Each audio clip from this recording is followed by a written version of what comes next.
You ever hear a story so disturbing, so unsettling that it clings to you like a stain on your soul? Well, I got one for you. One I wish I could forget. But some things, some horrors, you carry forever. It happened last winter. I was taking the late night bus home from work, like I always did. My shift ended around 11:30 p.m. and the last bus rolled through at midnight. I wasn't scared of being out that late. I'd done it 100 times before. But that night was different. The stop was in one of those dead zones, a place where time feels slow, where the wind howls through empty streets like a warning. No shops, no lights, just an old street lamp flickering, barely illuminating the broken sidewalk beneath it. I was the only one there. At least, I thought I was. I leaned against the shelter's glass, scrolling through my phone when I felt it. This pressure, like the air got heavier, pressing down on my chest. My fingers trembled and I didn't know why. And then I saw it. Across the street, under the shadow of a dead tree, stood a figure. It was tall, unnaturally tall, draped in something dark that blended into the night. I couldn't see its face, but I felt its stare, cold and empty, boring into me like a knife against my ribs. My breath hitched. I blinked, and it was closer. I don't mean it walked toward me. No, it just was. 1 second, it was by the tree. The next, it was standing by the curb just beyond the reach of the street lamp, close enough for me to make out the shape of its head. Long, too long, tilted at a sickening angle. My body screamed, "Run!" but my legs were frozen. The wind picked up, whistling through the deserted street. And the thing, it started moving, not walking, not even gliding. It just shifted forward, like reality itself was pulling it closer. The moment its feet, or whatever it had, touched the light, I saw its face. It wasn't a person. It wasn't human. Its skin was stretched too tight, like old leather over bone. Its eyes were deep, empty sockets, but somehow I knew it was looking right at me. And its mouth? God. Its mouth was wrong. It was open, too wide, as if it had been screaming for centuries, but no sound ever came out. I tried to move, to do anything, but the second I even thought about running, it spoke. Or maybe it didn't. The words weren't heard. They were felt, crawling through my skull like centipedes. The bus is late. My heart stopped. The voice was hollow, like the echoes of something ancient, something dead. I wanted to scream, to tell it to shut up, but my mouth was sewn shut with fear. The bus. Where the hell was the bus? I risked a glance at the road. Nothing. Just endless, suffocating darkness. When I turned back, it was inches from me. My stomach twisted, bile rising in my throat. Up close, its skin wasn't just stretched. It was moving, pulsing like something was writhing underneath. I smelled rot. Damp earth. The kind of decay that clings to graveyard air. You're waiting. I squeezed my eyes shut, praying, wishing, begging for headlights to appear down the street. And then I heard it. A deep, guttural chuckle. The sound of something mocking me. You're waiting for nothing. I snapped my eyes open, but it was gone. Vanished. No sign of it. Nothing but the cold wind cutting through me. The bus stop was empty. Just me, my hammering heart, and the distant hum of an approaching vehicle. I nearly collapsed when I saw the bus rounding the corner, its headlights slicing through the night. The brakes hissed, the door creaked open, and I stumbled inside, barely able to breathe. The driver barely glanced at me, just nodded like he'd seen a ghost. I sat in the first seat, shaking, trying to process what just happened. But then I felt it again. That pressure, that suffocating weight in the air. I turned my head. There in the very back of the bus, under the dim, flickering lights, it was sitting, motionless, watching. And as the bus pulled away, its lips stretched into an impossible grin. Story number 2. I don't take the bus anymore.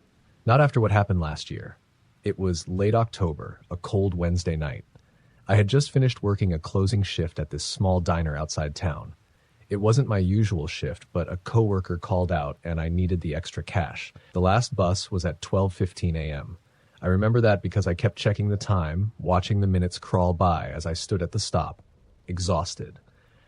The bus stop was one of those old ones, just a rusted bench under a cracked shelter, covered in layers of graffiti and torn flyers.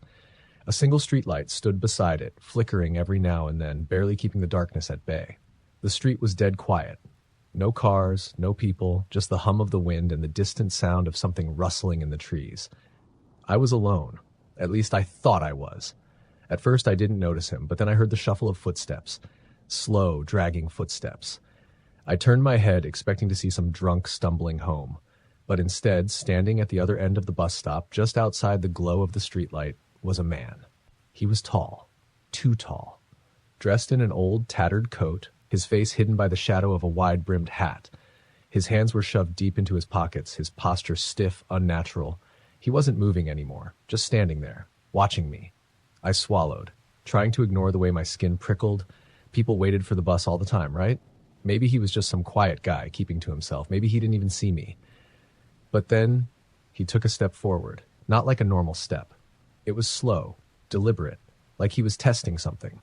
I shifted uncomfortably, glancing down the road. Still no bus. My fingers tightened around my phone. I considered calling someone, but who? And what would I even say? I peeked back at him.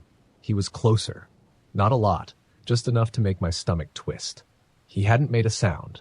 No footsteps, no breath. Just standing there, his head tilted slightly now like he was listening for something. The wind picked up, whistling through the empty street, rattling the old bus shelter. My pulse pounded. I forced myself to look away, pretending I didn't notice, but then he spoke. His voice was hoarse, cracked, like someone who hadn't used their vocal cords in years. "You shouldn't be here." I froze. Slowly, I turned my head back toward him. His face, what little I could see, was all wrong. His skin looked stretched too tight, as if it barely fit his skull. His mouth was twisted into something that wasn't quite a smile. His teeth too sharp, too white. "You shouldn't be here," he said again, voice dry as dead leaves. My throat went tight. I forced myself to clear it. "I'm just waiting for the bus." Silence. Then slowly, he shook his head. "No bus comes here." My fingers clenched around my phone. "Yeah, it does. It's late, but it'll be here soon." He took another step forward, and I swear I saw his limbs bend in a way they shouldn't. My stomach nodded. "You shouldn't be here," he repeated. I took a shaky breath, trying not to panic. "Look, man, I don't want any trouble." Another step. "You shouldn't be here." I swallowed, my mouth dry as sandpaper. My heart was hammering now, every muscle in my body screaming at me to run. But then headlights. A pair of bright lights appeared down the road, cutting through the darkness. Relief crashed over me. The bus. It was actually coming. I glanced back at the man, but he was gone. Just gone. No sound, no movement. The street was empty except for the rustling wind and the approaching bus. I barely had time to process it before the bus screeched to a stop in front of me, its doors hissing open. I stumbled inside, breathing hard, my hands ice cold. The driver, an older man with tired eyes, gave me a strange look. "You okay?" I hesitated, my mind still reeling. Yeah, just cold." He nodded, closing the doors. The bus pulled away, and I sank into a seat near the front, trying to calm down. But then I noticed something. The bus was empty. Not unusual for that time of night, but something about it felt wrong, like the air was heavier than it should be, like something was watching me. The streetlights flickered outside as we drove, casting long, twisting shadows across the empty seats. I hugged my arms, trying to shake the lingering unease. Then I saw it. In the reflection of the dark window beside me, a figure, sitting in the very back row. My stomach dropped. I whipped around, my breath catching in my throat. Nothing. The back of the bus was empty. I turned back to the window, and he was there again. The man from the bus stop. Sitting perfectly still, his head tilted at that same unnatural angle. His grin was wider now, stretched impossibly far. I clenched my hands into fists, forcing myself to look away. It's not real. It's not real. But then the overhead lights flickered, and I heard him. Not out loud. Not in the air. But in my head. "You shouldn't be here." My body went cold. My breath came in short, panicked gasps. The driver glanced at me in the rearview mirror. "You okay back there?" I snapped my head up, my voice barely above a whisper. Do you see him?" The driver's expression darkened. He didn't answer. Just kept driving, his grip on the wheel tightening. The bus lurched as we turned onto my street. I gripped the seat in front of me, my entire body tense. As soon as we slowed, I shot up and rushed to the door. The driver didn't stop me, didn't even look at me. I practically jumped off the bus, hitting the pavement hard. I turned back and saw him through the rear window, still in the back seat, still smiling.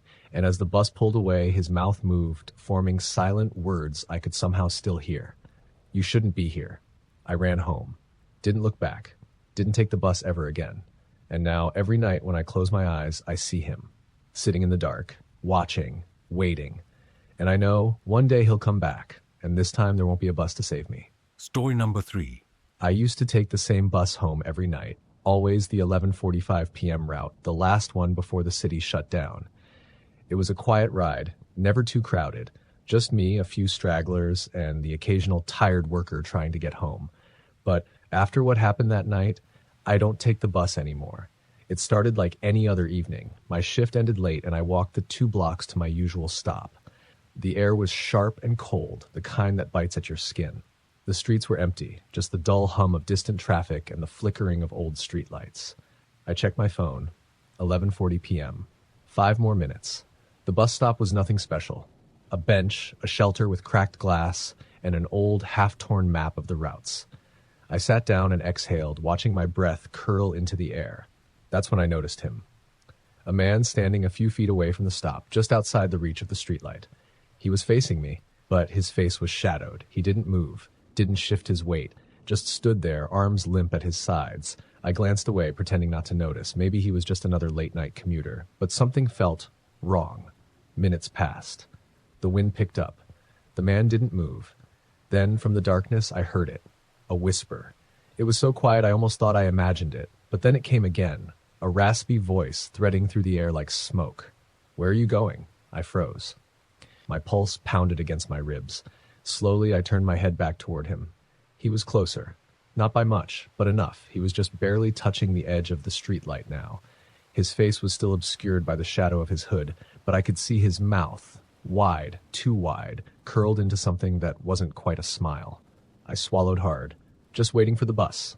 Silence. Then, that bus doesn't stop here. My hands clenched into fists. Yeah, it does. I take it every night.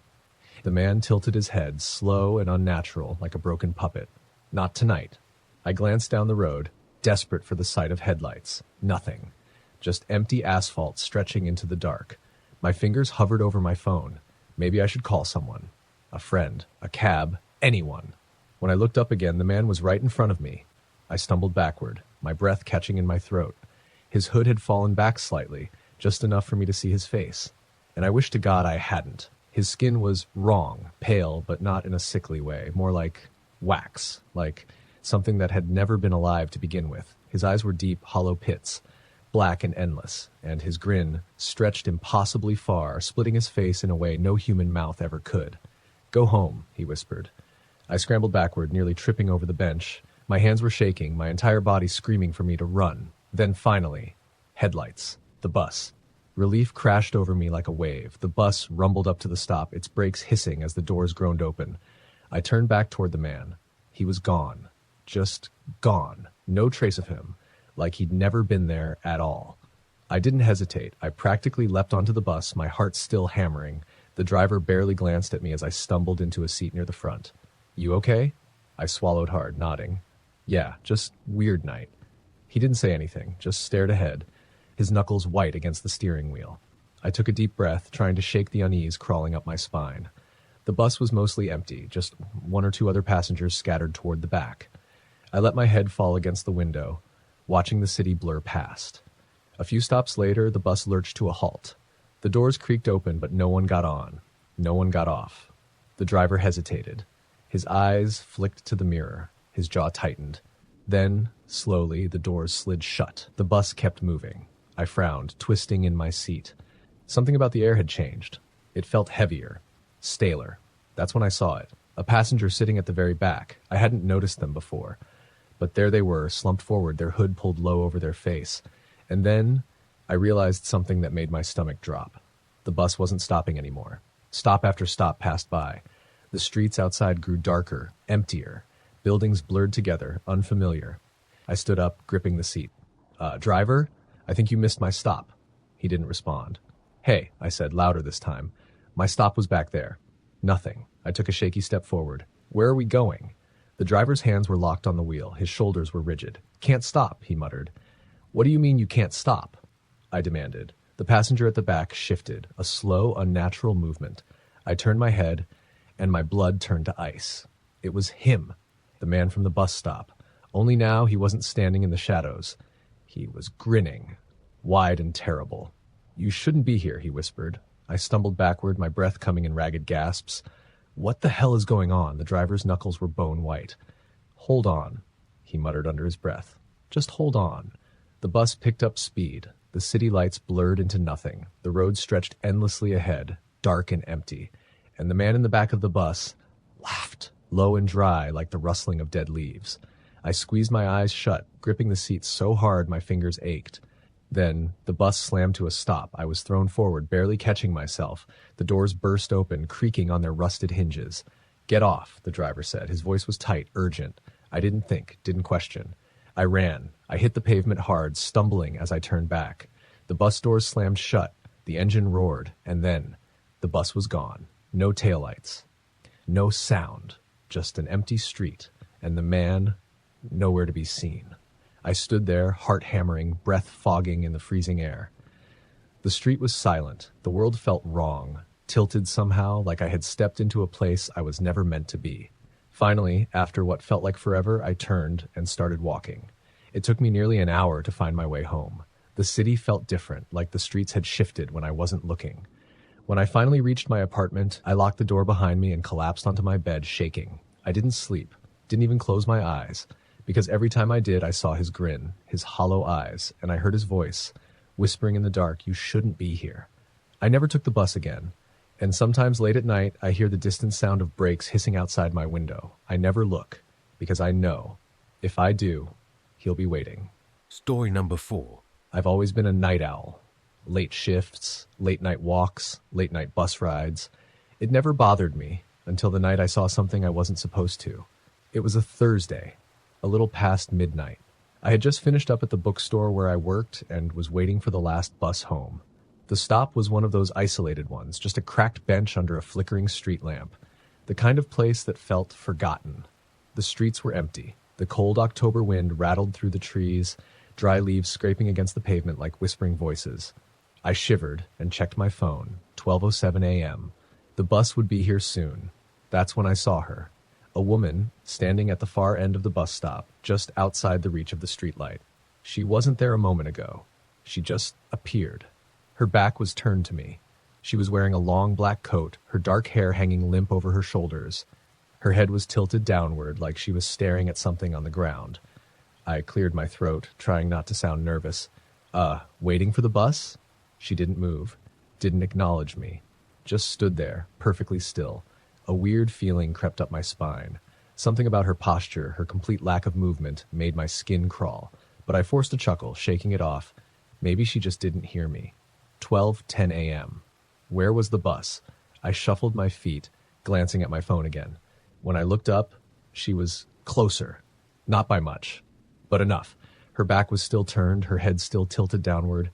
But now she was standing near the edge of the sidewalk, inches from the curb. My stomach twisted. I hadn't heard her move, not a single footstep. The air felt heavier. The wind had died completely. I forced myself to look away, pretending I wasn't completely unnerved. I stared down the road, willing the bus to appear. 12:13 a.m. I looked back, and she was right next to me. A strangled gasp caught in my throat. She was still facing away, but she was so close I could feel her. The air around her was ice cold, like standing next to an open freezer. A sickly sweet scent filled my nose, something rotten, something wrong. Then slowly, horribly, her head began to turn. Not her body, just her head. It twisted at an unnatural angle, her neck creaking like old wood. Inch by inch, her face came into view. But there was nothing there. No eyes, no nose, just a gaping, empty mouth stretched too wide, as if she was frozen in a silent scream. I staggered back, choking on my own breath. The sound of brakes hissing shattered the silence. The bus. Without thinking, I ran. I bolted toward the doors, nearly tripping over myself in my desperation to get inside. The driver barely looked at me as I stumbled to a seat near the front, gasping for air. The doors groaned shut. The bus pulled away. I dared to look back. She was gone. Just an empty street, the flickering street lamp swaying in the wind. I let out a shaky breath, rubbing my arms to get rid of the lingering cold. The bus was nearly empty, just me, the driver, and an old man near the middle, staring blankly out the window. I tried to calm myself. Maybe I imagined it. Maybe exhaustion was messing with my head. Then the old man turned his head slightly, his voice barely above a whisper. "You saw her, didn't you?" My blood ran cold. I hesitated. "What?" He didn't look at me, just kept staring out the window, his reflection distorted in the glass. The woman with no face. A lump formed in my throat. She was just... "She's always there," he murmured. "She waits." A chill crawled up my spine. I wanted to ask more, wanted to know what the hell I had just seen, but the bus jerked to a stop. My stop. I didn't hesitate. I got up, keeping my eyes locked forward, like refusing to look back at the old man. The doors hissed open. The cold night air rushed in. I stepped onto the pavement, my heart still hammering. The doors slammed shut behind me. The bus rumbled away, disappearing down the street. I let out a shaky breath. My apartment was only a block away. I just needed to get home. Shake this off. Forget. But as I turned the corner, stepping onto my empty street, I froze. Standing beneath the street lamp just ahead of my building was her. Her back was still turned, her head tilted downward, waiting. I ran. I didn't look, didn't breathe. Just sprinted to my door, fumbling with my keys, my entire body trembling. When I finally got inside, I slammed the door shut, bolted it, pressed my back against it, panting. Silence. I forced myself to move, stepping toward the window. I had to check. I peeled back the curtain. Empty street. She was gone. I let out a shuddering breath, my hands still shaking. Maybe it was over. Maybe it was just my imagination. But as I turned away from the window, something caught my eye. A shape in the reflection, standing right behind me, a cold breath against my neck. Then, darkness. Story number 5. I don't take the bus anymore. Not since that night. It was late November, just before Thanksgiving. The air was cold, damp, the kind that settles into your bones. I had stayed late at work, finishing up inventory at the hardware store. By the time I got to the bus stop, it was almost midnight. The stop was on a quiet stretch of road, lined with skeletal trees that rattled in the wind. There was only one dim street lamp, its sickly yellow light barely piercing the darkness. The schedule taped to the shelter's glass wall said the last bus would be there at 12:10 a.m. I checked my phone. 12:05. I was alone. At least I thought I was. Then I heard footsteps, soft shuffling coming from down the street. I glanced up. A man was approaching. He was tall, wrapped in a heavy coat, his face hidden in the shadows of his hood. His movements were strange, too stiff, like his joints didn't quite work right. I shifted uncomfortably.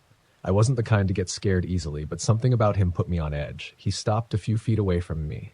Didn't say anything, just stood there. The bus couldn't come fast enough. I stole another glance at my phone. 12:09. Almost there. The man took a step closer. I gripped my backpack strap, pretending not to notice. Then he spoke. "You shouldn't be here." His voice was dry, hollow, like wind passing through dead leaves. My throat went tight. I swallowed. "I'm just waiting for the bus." "No bus comes here," he said. I frowned. "Yeah, it does, every night." The wind picked up, whistling through the trees. The man didn't move. 12:10. Any second now.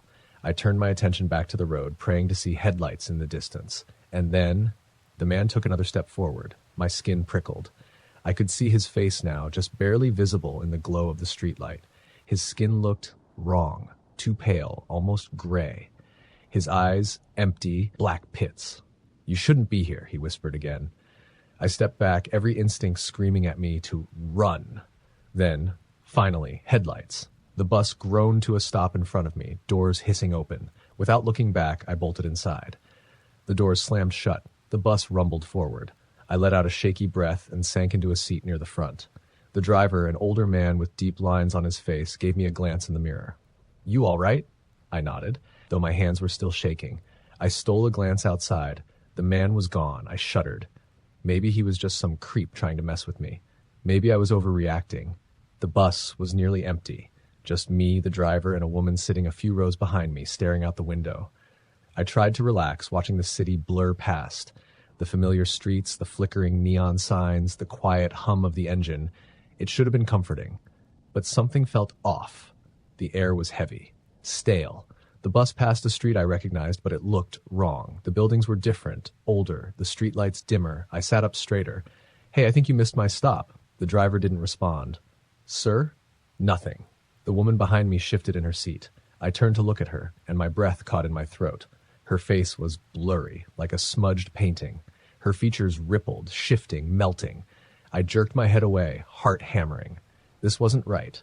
I scrambled to my feet, gripping the seat in front of me. "Where are we going?" The driver's hands tightened on the wheel. "You shouldn't be here," he muttered. Cold dread flooded my veins. The lights overhead flickered. The light flickered. The bus was speeding up. The road outside was no longer familiar, twisting, endless, stretching into darkness. Panic clawed at my throat. "Let me off!" The driver didn't stop. The windows weren't showing the city anymore. They showed nothing. Just black. I turned back to the woman. She was still staring out the window, but now her mouth was open, wide, wider than it should have been. A scream built in my chest, but before I could make a sound, the bus lurched to a stop. The doors creaked open. Outside, there was no street, no buildings, just a vast, empty void. A whisper brushed against my ear. "You shouldn't be here." My body locked up. I couldn't breathe. The driver turned his head slightly, just enough for me to see his face in the mirror. It wasn't human. The woman stood. Her face was still shifting, warping, her mouth stretching impossibly wide. I staggered backward. "Get out," the driver rasped. A force I couldn't see yanked me forward. I fought, grabbed at the seats, kicked, but it was useless. The black void outside yawned open. I was pulled into the darkness, and I fell. I don't know how long. Seconds? Hours? Time didn't exist there. Just the cold and the weight of unseen eyes. Then I woke up, lying on the pavement. The street was normal. The city was normal. But the bus was gone. I sat up, gasping, my body aching like I had been dragged through something impossible. I was at my stop. It was 12:10 a.m. The bus was never late. It never came. I staggered home, shaking so hard I could barely get my key in the lock. I don't know where that bus took me. I don't know what it was. But every night since, I hear it. Brakes hissing outside my window, the low rumble of an engine that shouldn't be there. And sometimes I hear a whisper. "You shouldn't be here." I never take the bus anymore. Story number 6. I was always a skeptic. Ghost stories, urban legends, whispers of things lurking in the dark. I never bought into any of it. But after that night, I don't question things anymore. It happened on a cold autumn evening. My car had broken down earlier that day, leaving me stranded at work with no choice but to take the bus home. I hadn't ridden public transit in years, but there was a stop just a block away from my apartment, so I figured it wouldn't be too bad. I checked the schedule. The last bus of the night would arrive at 11:45 p.m. By the time I reached the stop, the streets were nearly empty. Just a few scattered streetlights casting long shadows, the occasional car passing by. The wind had picked up, rustling through the dead leaves piled against the curb. I sat down on the cold metal bench and pulled out my phone. 11:40 p.m. 5 more minutes. That's when I noticed her. A woman standing at the far end of the bus stop, just outside the reach of the flickering street light. She was dressed in an old-fashioned black dress, long and flowing like something out of a Victorian funeral. Her hair was long, dark, and tangled, hanging over her face as she stood unnaturally still. I frowned. I hadn't heard her walk up. "Waiting for the bus?" I asked, trying to break the silence. She didn't respond, just stood there. I shifted uncomfortably, my breath misting in the cold air. Maybe she was just some quiet, eccentric person. I turned my attention back to my phone. 11:44 p.m. Almost time. Then, a whisper. Soft, barely audible. I looked up. The woman hadn't moved, but I could feel something. A shift in the air, like the atmosphere had thickened, pressing down on me. The whisper came again. Low, raspy. I couldn't make out the words. I swallowed, trying to shake the creeping unease coiling in my gut. Headlights appeared down the street. The bus. Relief flooded through me. I stood up as the vehicle rumbled closer, brakes hissing as it pulled up to the curb. The doors groaned open. I hesitated. The woman hadn't moved. She was still standing there, her head tilted slightly downward. She wasn't getting on. Ignoring the unease curling in my stomach, I stepped onto the bus. The driver, a tired-looking man with hollow eyes, barely glanced at me. "Rough night?" I muttered, trying to make conversation. He didn't answer. I slid into a seat near the middle, gripping my bag tightly. The bus was almost empty, just an older man a few rows ahead and a teenage girl near the back, both staring out the windows. The doors shut. The bus pulled away. I exhaled, letting my shoulders relax. Maybe I was just imagining things. Then, out of the corner of my eye, the woman. She was sitting across from me. My breath hitched. She hadn't gotten on. I was sure of it. I never saw her move, never heard the doors open again.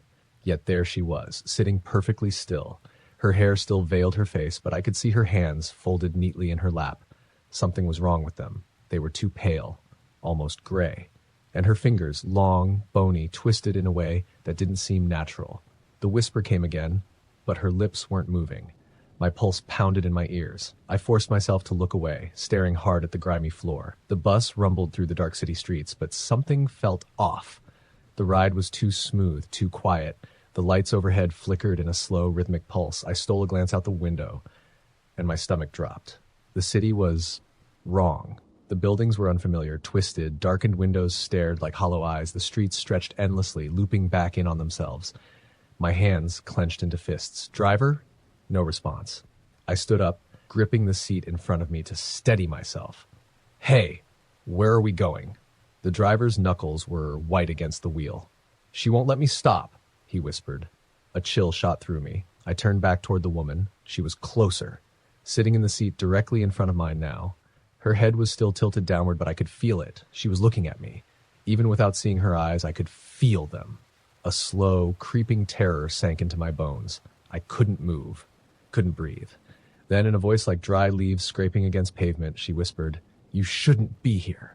The bus screeched to a halt. The lights flickered violently. The air turned thick, suffocating. The driver groaned, clutching his head.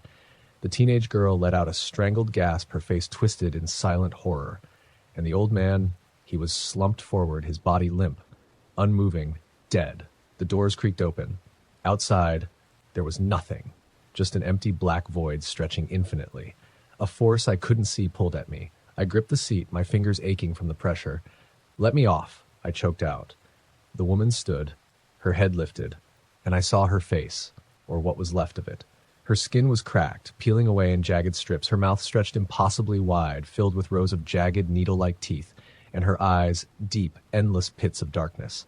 She reached for me. I screamed. The bus lurched forward. The doors slammed shut. The woman let out an inhuman wail as she was flung backward, her form twisting and contorting in ways no body should. And then she was gone. The air returned. The lights steadied. The city outside was normal again. The bus was silent. I turned to the driver, my breath ragged. His hands still trembled on the wheel. "You were lucky," he muttered. The teenage girl was crying softly. The old man was gone. His seat was empty, as if he had never been there at all. I didn't say a word. When the bus finally reached my stop, I stumbled out onto solid ground, shaking so hard I nearly collapsed. The doors shut behind me. The bus pulled away. I watched it disappear down the street, the taillights fading into the night. And then from the corner of my eye, a shadow, a figure standing beneath the streetlight. Long black dress, dark hair, waiting. I ran. I don't take the bus anymore, and I never will again. Story number 7. I don't sleep well anymore, not after what happened. It was a Thursday night, cold and damp, the kind that makes the city streets shine under the glow of the streetlights. I was exhausted after a long shift at the diner, my legs aching as I made my way to the bus stop. It was nearly midnight, the last bus home. The stop was in one of those quiet, forgotten parts of the city. Just a rusted metal bench under a flickering street lamp, surrounded by empty storefronts and cracked sidewalks. There was no one else around, or so I thought. As I sat down and checked my phone, I heard footsteps. Soft shuffling. I glanced up. A man stood near the edge of the stop, just beyond the reach of the light. He was tall, too thin, his clothes hanging loosely on his frame like they didn't quite fit.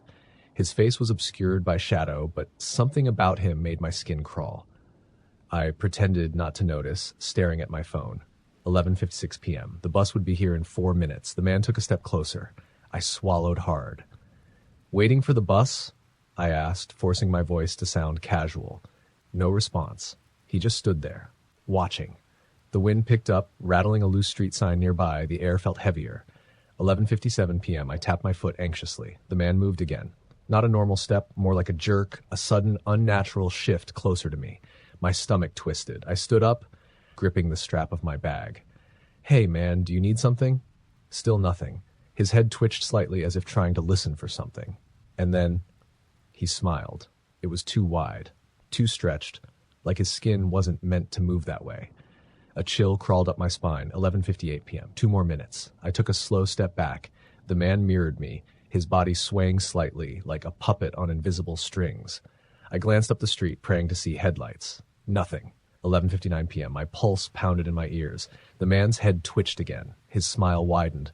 And then, in a voice that wasn't quite human, he whispered, "You shouldn't be here."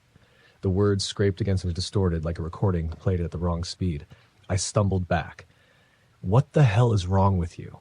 He took another jerky step forward. 12 a.m. The sound of brakes hissing shattered the silence, the bus. Without thinking, I bolted. I ran for the doors, my hands shaking as I grabbed the railing and pulled myself inside. The driver barely glanced at me as the doors groaned shut behind me.